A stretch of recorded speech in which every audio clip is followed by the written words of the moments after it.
Okay, I think we can start in a moment. I'm glad that none of you escaped in the coffee break, so thank you for staying with us today. Now I'm leaving the floor to 4 wonderful guests. One is Gregorio, you already know him, but it's worth to add it again. And now we will address one of the key topics that we address also in the presentation, which is how publishers are moving towards accessibility. So please, Gregorio, introduce yourself and your lovely guests. Okay, thank you. So as we have seen this morning, in the first part of the morning, the accessibility is one of the major driver of innovation within digital publishing. And I think it's really interesting to understand how different content creators that are not social media influencers in this case, but are our publishers, are moving through being more accessible. This is because it means changing workflows, changing agreements and contracts with authors, changing the way the publications are managed and distributed. And since there are so many challenges, I think it's really interesting to understand and to get some tips and some ideas on how different publishers around Europe are moving, so that you can grab some ideas and try to do the same. One thing that I love from the accessibility community is that it is quite a small community, and we are friends, and we meet each other at conferences, at a lot of online calls, but also we go out for having dinner together or for drinking something. So my idea of this roundtable is like being in a pub after our day-to-day around a table, us here on the stage, but also with you there on the audience. Really informal roundtable, like being here with a pint of beer and drinking and sharing tips and knowledge about accessibility. I know some of those folks pretty well from the drinking point of view. Kristina loves martini and Americano. Gautier is good at cider and also at beer. I don't know, Stacy, on this point of view, but... Well, I'm Scottish, so it'd have to be whiskey. Oh, okay, great.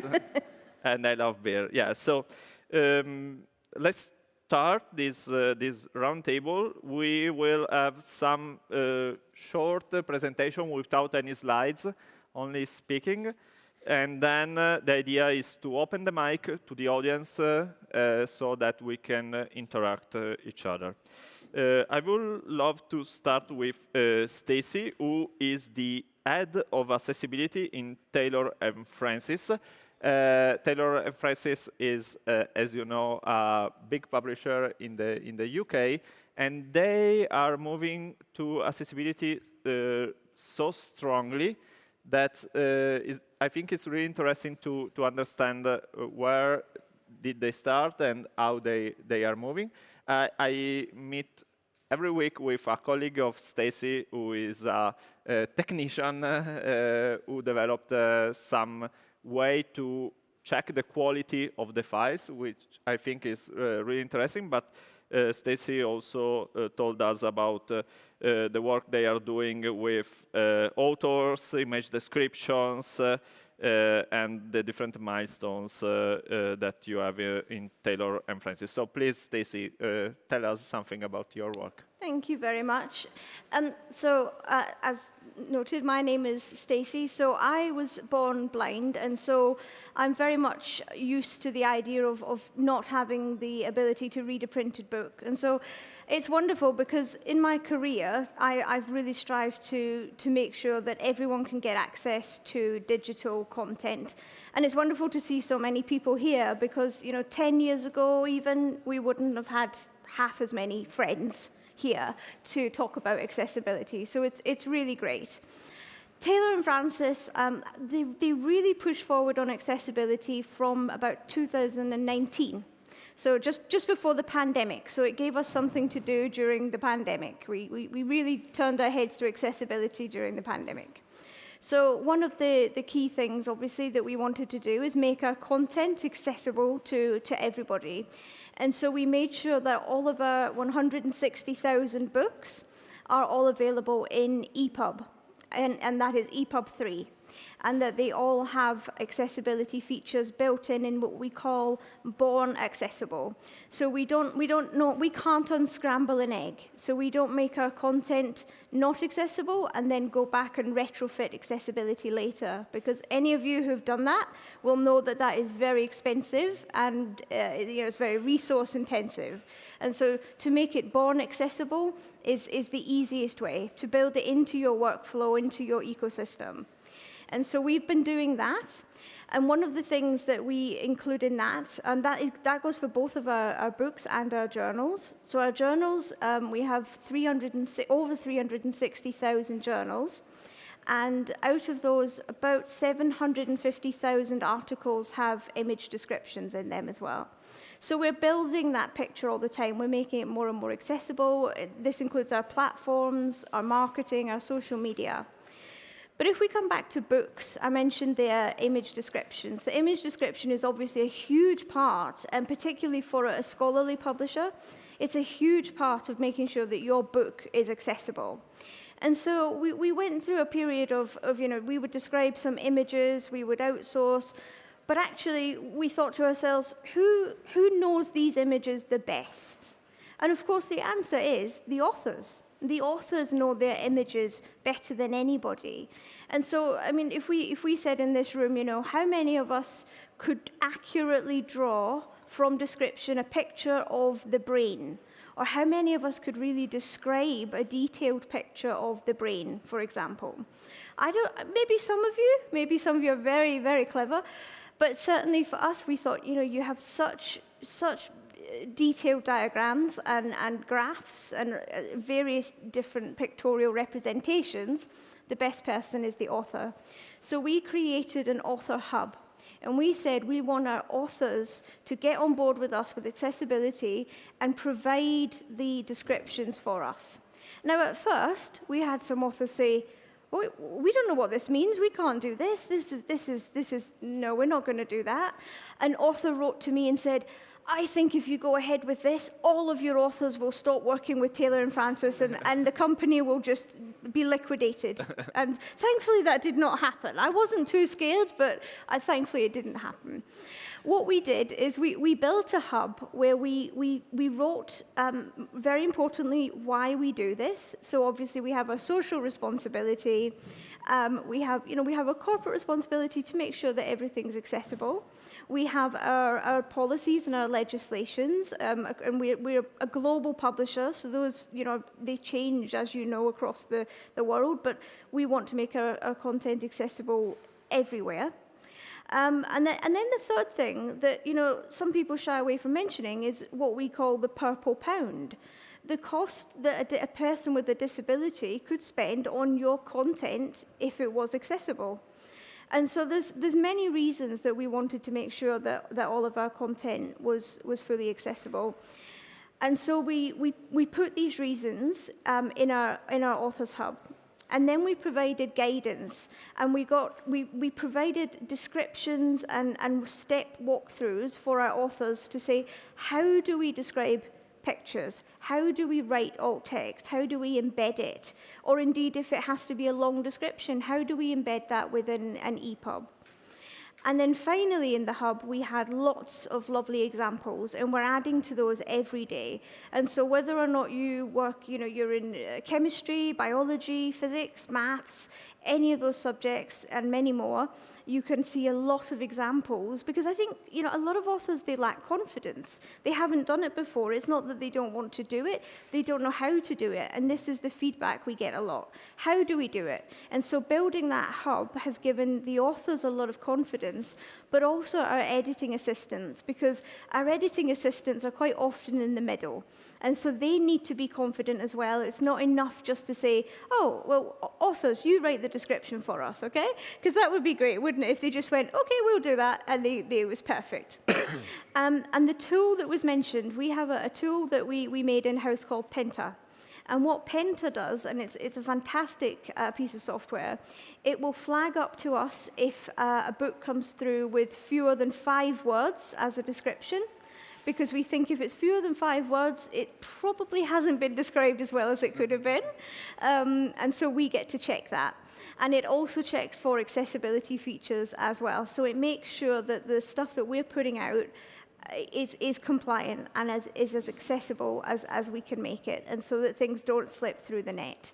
And so when our authors, who are providing more and more descriptions every day, at the moment we currently have about 2,700 books now provided with author-described images, which is fantastic. You know, to get from zero and build the hub to the point where authors are saying, actually, and we have a lot of testimonials which we put on the hub as well, and they often say things like, it never occurred to me to do this, or actually writing these images, putting the descriptions, has meant that I've thought about my teaching in a different way. I've thought about how I'm putting this information across, not just to people who are visually impaired, but to my entire audience.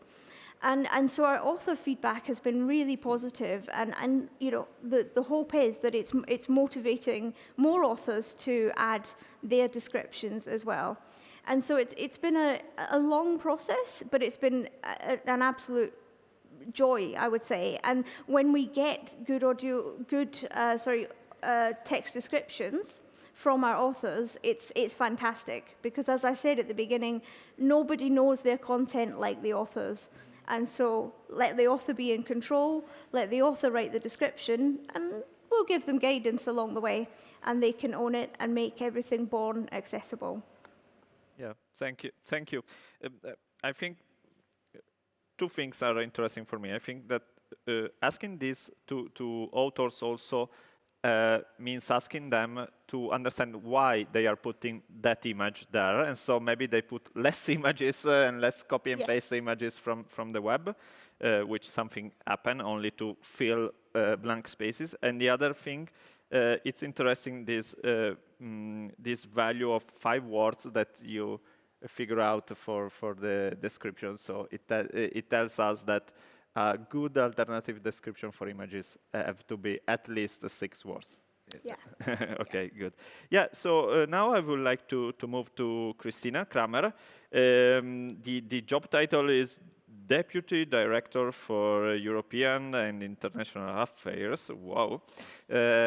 She is also here because she is leading a task force within the Börsenverein, who is the association of book publishers and booksellers in Germany, about accessibility. So she has a good view on what is happening in Germany on accessibility and how publishers are moving. So I would like to ask her to tell us what are the key topics that you are working on in the association, but also what are the best practices, really simple and as a starting point that German publishers are doing right now on accessibility. Please, Kristina. Thank you, Gregorio. So just to be clear, we are the association and we are representing publishers, booksellers and wholesalers and the distributors. So we have the whole value chain in one association, and the whole accessibility topics will be addressed there. So we said we need a task force, a group that takes care of accessibility, of accompanying the members till 2025, and to help them on the journey. Maybe 2 words about the task force. So we are 44 members in this task force, really representing publishing houses, booksellers and wholesalers. We have members from Austria and from Switzerland, because we wanted to have a look at the German-speaking market, not only the German market. And at the heart of this task force, there are the members of the blind organization and the specialist organizations with whom we really work very closely together. It's DZ Belesen in Leipzig. It's the name used to be the Central Library of the Blind in Germany, and many others also from Switzerland.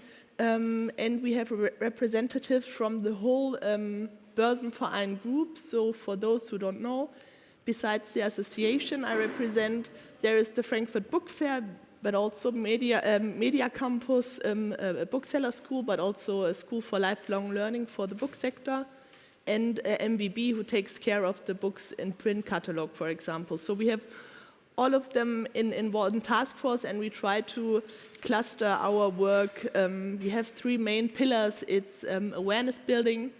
We do a lot to have like an information pool for our members where they have an FAQ list, where they have manuals, also the one translated from the DIA manual. And we do webinars together with our media campus, so we try to really build a pool of knowledge where members who don't know so much about it yet, but also who have more knowledge about it, can inform themselves and get better and learn more. And of course, the funding is also something that is interesting on a European level, but also on a national level.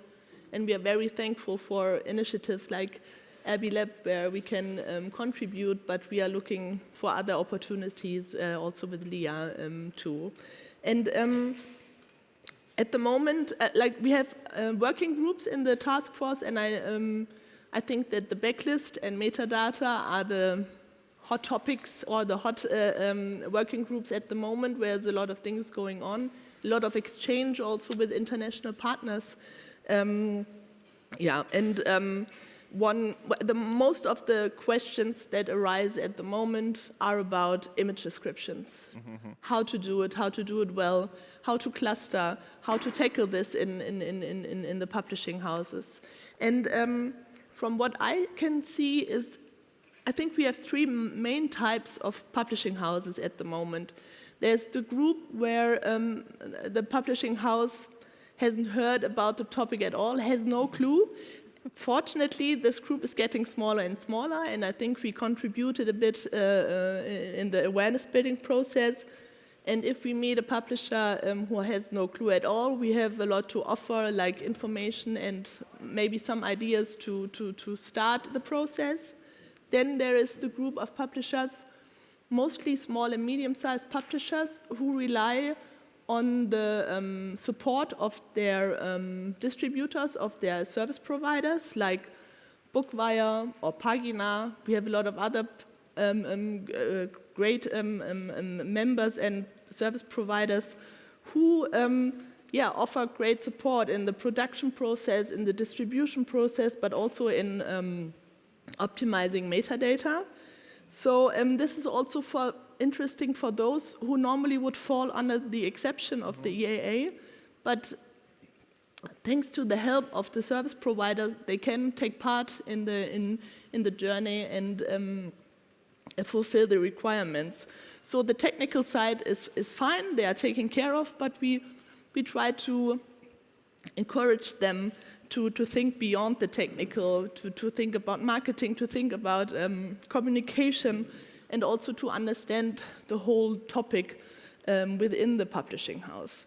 And there's the third group. They have a really deep understanding of what's going on. They're dealing with it for a long time. They are very dedicated. There's often one person who is the contact person for the topic of accessibility, mostly with a task force around it or with a working group with whom he or she is working with. And they really make the topic part of their philosophy, of their top priorities. They do trainings in-house, they offer webinars, and they want to involve all the departments in the publishing house. So it's really the bigger picture they're representing there. And at a special level of knowledge, they also take the opportunity to exchange with the specialized institutions. Mm-hmm. So they are really making most of it and are really digging deeper into the topic. So this is, I think, the third group. And correct me if you have another understanding, but what I see is that, especially for the third group, it's not a CEO topic, it's not top-down, but it's more a topic that comes from dedicated colleagues, and that is more a bottom-up movement. And I think this is really great to see. But maybe it's time also that it becomes a CEO topic for the next 2 years to come, so that everybody really gets involved, and it's a matter for everybody. And the second thing I really appreciate, it's a topic that is in an environment that is very open. The level of exchange also on an international level, but also within the book trade in Germany, it's really great to see how many people are so dedicated in accessibility. Thank you. Yeah, I see two things that are interesting. One is the bottom-up approach, and for sure we also need a top-down approach as well, but the bottom-up approach is something that we see also in Italy, in our experience. And the other thing is small publishers who don't have to comply on accessibility by law, but they are willing to do that because they see a value there, and they see that for their goal of being a publisher means bring content to the end user. Being accessible is really, really important. We have in Fondazione, we have some associates, some partners that are super small publishing house. One publish only books on the sea and on sailing.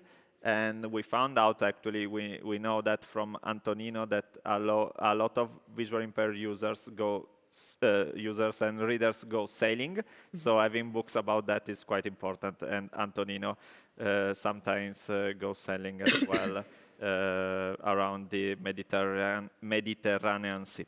Well, we can now move to Gautier. Gautier is from ABELAB, who Kristina already mentioned is an organization based in Paris for developing reading solutions and technology around accessible reading and reading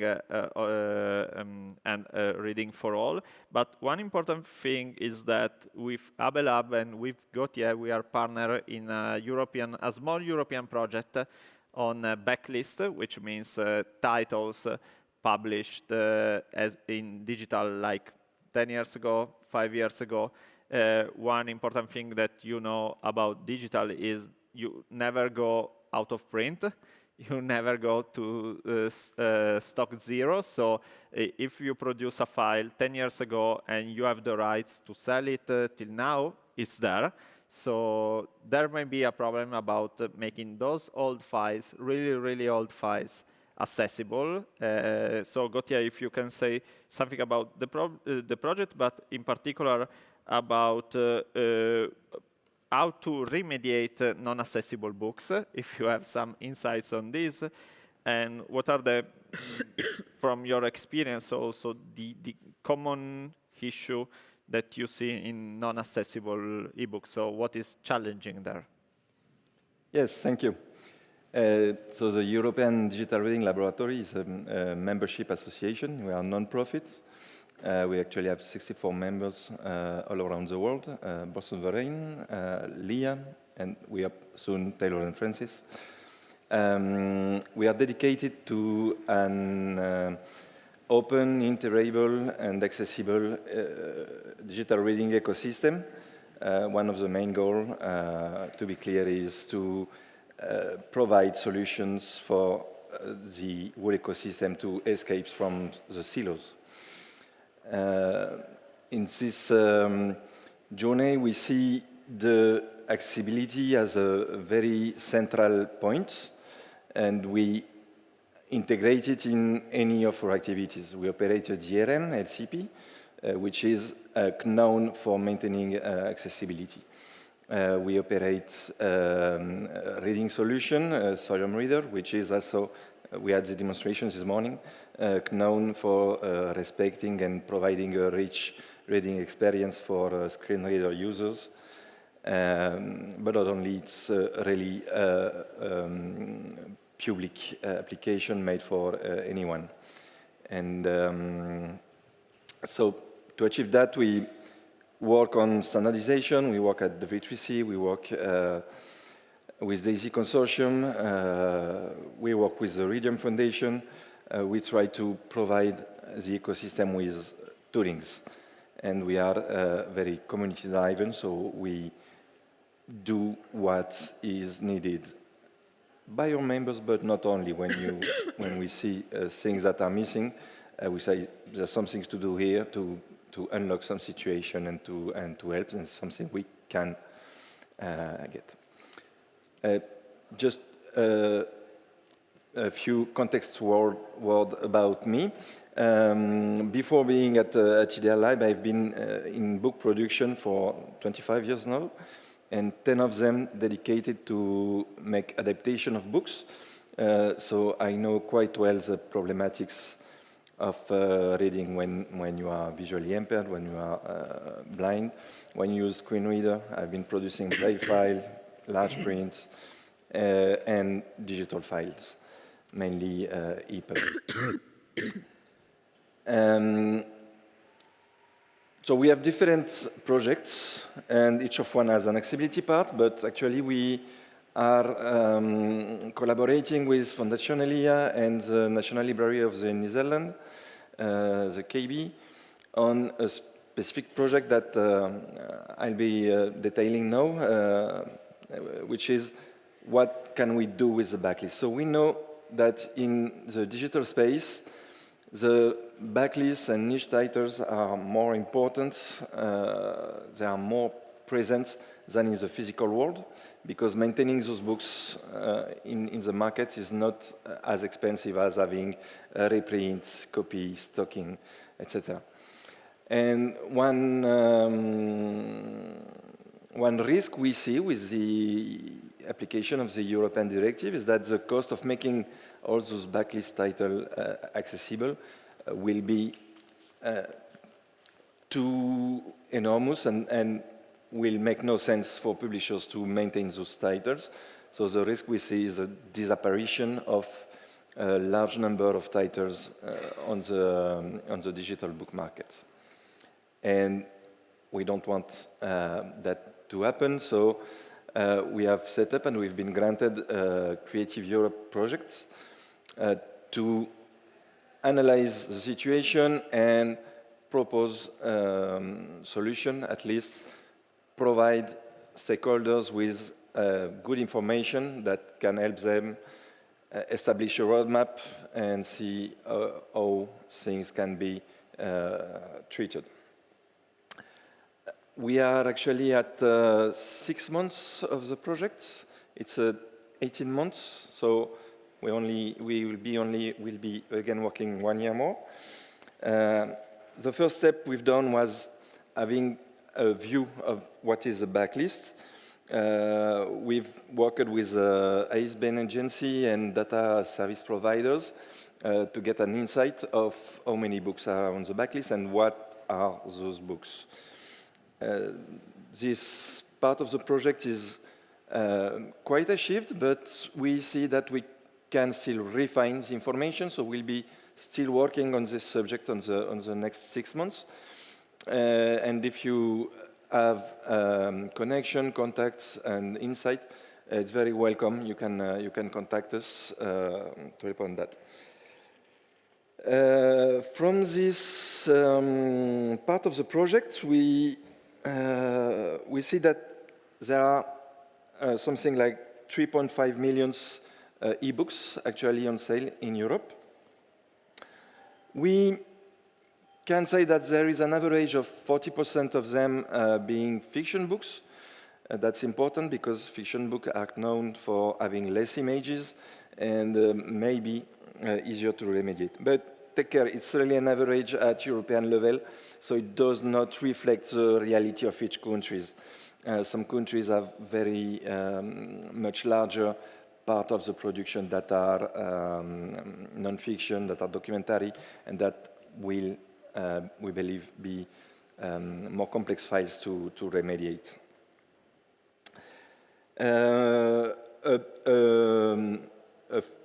more full presentation of this first result will be done at the Digital Publishing Summit, which is online, and this session will be on 20th of June, and we'll have 45 minutes to present what is the result and where we are going. This work of analysis helped us to establish a kind of wish list for publishers, and we have been asking publishers to provide us with some samples files so that we can check what's inside the files and what are the gaps, what are to be done to make those files accessible. And we actually have good results. We have 6 countries actually, publishers from 6 countries who provide us with files. Here also it's still an open work package, so if you are interested or if you know publishers that are interested, do not hesitate. We are still collecting files, and mainly I hope we'll have more countries represented because it's a thing of diversity. We know that publishing is about diversity, and so we need this diversity in the files. We will certainly also have help from Denmark. For the ones who were there 2 days ago, they are doing a nice work on inferring metadata, inferring information about the books, and so we have been discussing with them to make sure we can use and get something from the analysis they are doing, which ends up for us with, we will have a quite quality analysis on small set of files and big data analysis on big set of files. This is, we expect to provide those first result insights by October, something like this, before the end of the year. And to say something about your question, how to remediate. Yes, I have some experience and some knowledge on one file, on a little set of files, but here's the problem we're facing with the backlist is how do we remediate 3 million of files? It's very complex. What I would say is we should slice the things. So in order to slice the collection, slice the files, we have to know what is the state of the file, what are the gaps. This is an analysis of what is inside the book. Oh, this book has math. Is there an accessible alternative exists? Yes or no? Then you get a checklist that will provide anyone with a good map and allow anyone to build a navigation compass and to know where we are going. If we see the big problem, we will be too afraid to address it, but if we have an analysis, we can make slices and say, okay, this part will be addressed this way, etc. So once you have a state of the art of your files, you can start with the simple, go for quick wins.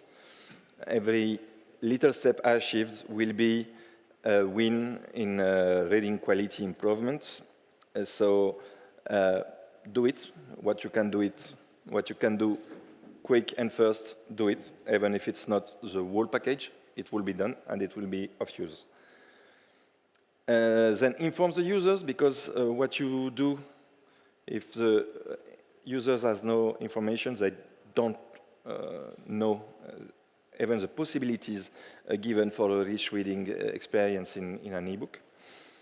And then, of course, plan for the complex and monitor your efforts to make sure that you achieve the thing in the years. The Taylor&Francis experience is very great in this way, and what you've incited from Börsenverein also.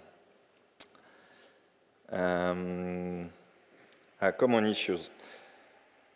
I think I'll follow my slicing remediation workflow. So first, quick fix. In common issue, we see lack of information.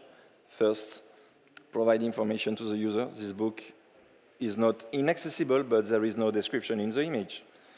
So as a user, I can make my choice. I can say, okay, it's fine. It's in this book, I don't need so much information about the image, so maybe I will buy it, even if it's not totally accessible. Second is semantics that are only applied on visuals. Semantics is like a word, it's sometimes difficult to understand, but it's quite simple. Take the Gutenberg Bible. Visually, you can identify where any verset starts. You can identify the structure because of the one I've seen is with the different colors on the subtitles. This is the semantics. Semantics are used daily by any publisher in any workflow. They are the base of prints. You change the font, you change the size of the font, you change the place of the text, the spacings for titles. Semantics is just saying this is a title and saying it in a computer way. And in my journey, I've been making a lot of printed files. Then I've been doing digital files. And what I discovered is that now the semantics I use in digital are very useful for my print and visual workflow. So I recommend, I would do that even if not thinking about people with visual impairment and print disability. Only for me, my comfort in daily works, it helps so much. I won't go back on the process. Third point is over-engineered stylings. The designer wants to do best, so he adds a lot of stylings. And when you change the background color, some text disappear just because the styling is not flexible. Yeah. So that's also a quick win that can be really quickly fixed. A bit frustrating for designers, but you have to understand that on a digital places, the reader wants to master the way he displays the things, and that does not erase for nothing the work of the designer. That just the designer must think UX, user experience, and provide this instead of user visuals informations. Great. And you know about the complex issues, image descriptions, and reference paginations. Yeah. And let's say that both of them are important, are crucial for people with print disability, but they are also very important in many contexts. We see EPUB with tables as pictures. When I am an academic, I want to get the data into the table. Yeah. So I need it. Again, an academic needs to make citation, and he needs to have a pagination or reference. Sure. Thank you. One thing that I would like to highlight from your speech is the fact to start from something, maybe little, but start doing something and tell the user what you are doing, and then improving, which I think is a good point, because if we don't start that way, we see the accessibility as a high mountain to climb, and like the Everest, and we don't know where to start, and it seems too far and too high for us. While if we start with one step, it's a good approach to start doing something on accessibility. I don't know if Kristina and Stacy wants to add something. At the same time, prepare yourself. We have the mic. If you want to make some questions, we are open. Kristina, Stacy, no? Okay. Questions from the audience? Don't be shy. If you don't make questions, I will start to sing, and I'm not that good at singing. No, no, no. No one. Well, I have a fallback question, but then I would love to have one from the audience, so I'll start with mine. And it is super short answer. As I mentioned, accessibility seems a super high mountain, but every walk starts with one small step. So what is the small step you suggest to a new publisher, new content creator that want to approach accessibility? We can start from Stacy. Thank you. Well, I think, we spoke earlier, Kristina talked about the top-up approach, which I absolutely agree with. And so I think the first step that actually any publishing house should take is to gather an accessibility working group, and this is what Taylor&Francis did. Gather the colleagues that are going to support your accessibility initiative, so that you know that in that group you have people from production, from editing, people that are going to be involved in the whole process. And it makes it feel less like a task put on one person or one team.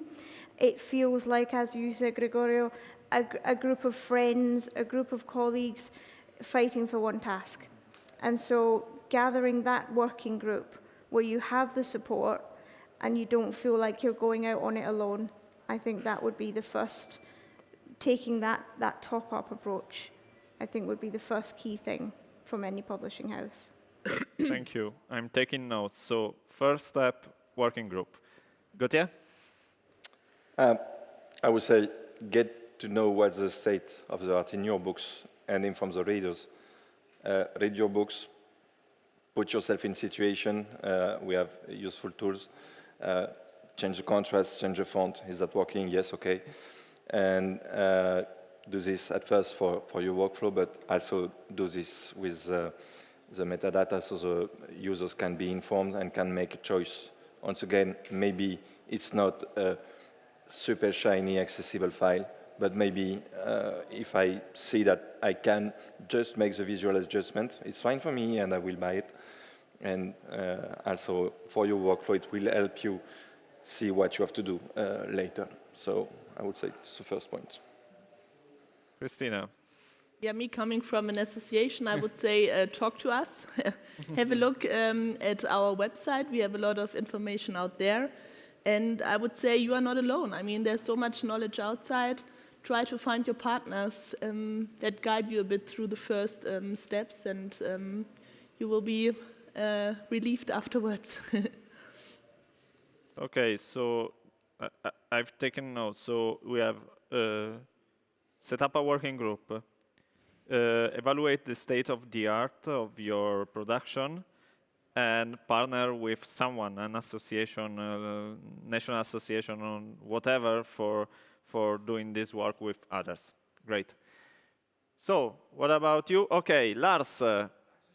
We have two questions. So one is from Lars, and the other is there from Graham. We should have a mic. Okay. It's coming. Okay, mic is coming. Yeah, but it's needed for the translations. Yeah. Thank you.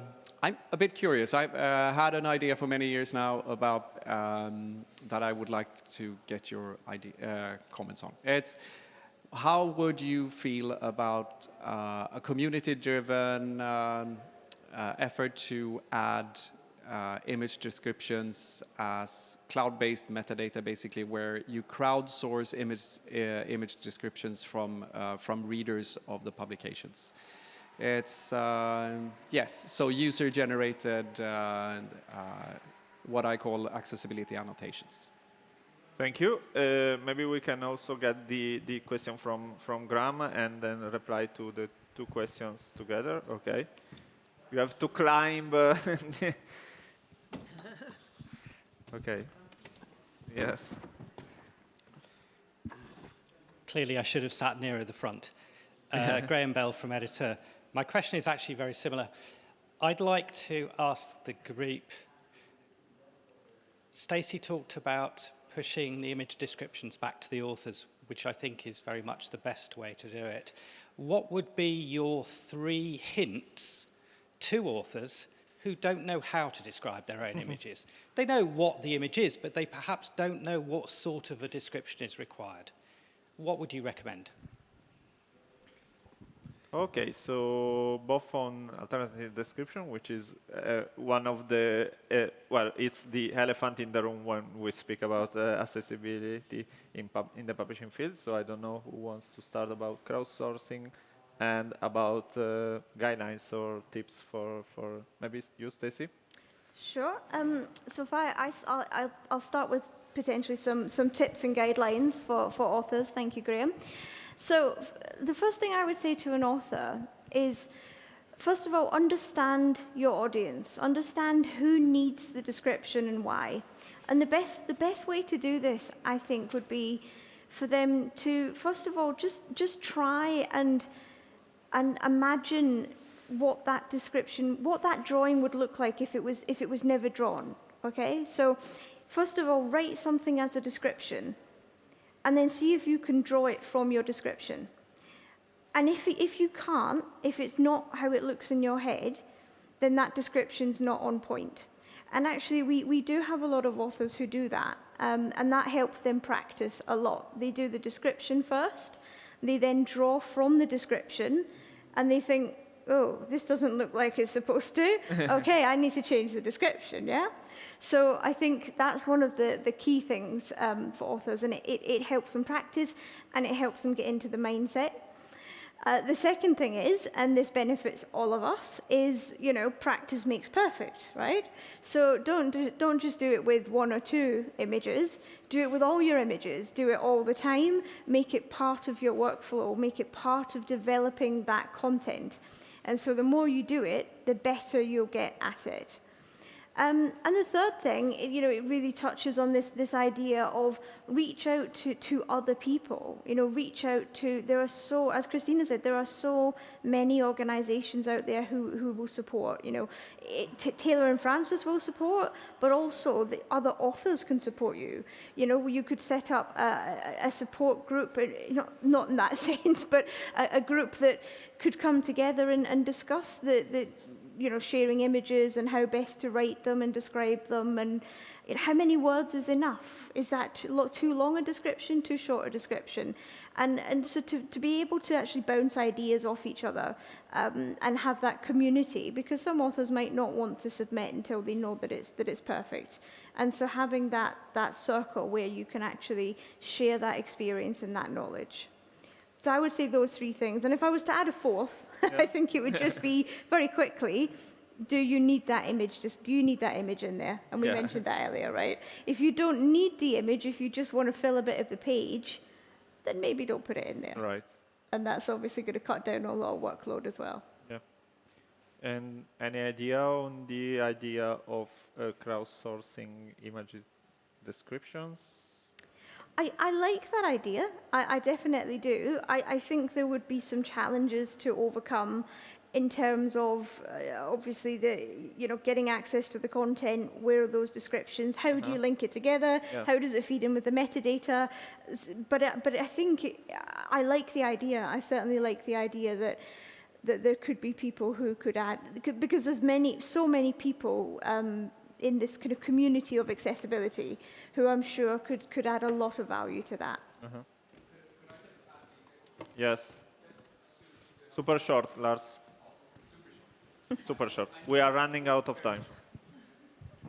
Just a tiny detail. The plan was to integrate this into existing reading systems, such as maybe Thorium and etc. So it would actually be part of the reading experience, and you would so once you opened a book, it would go up to a cloud server with these annotations, and offer you to add annotations if the book was lacking.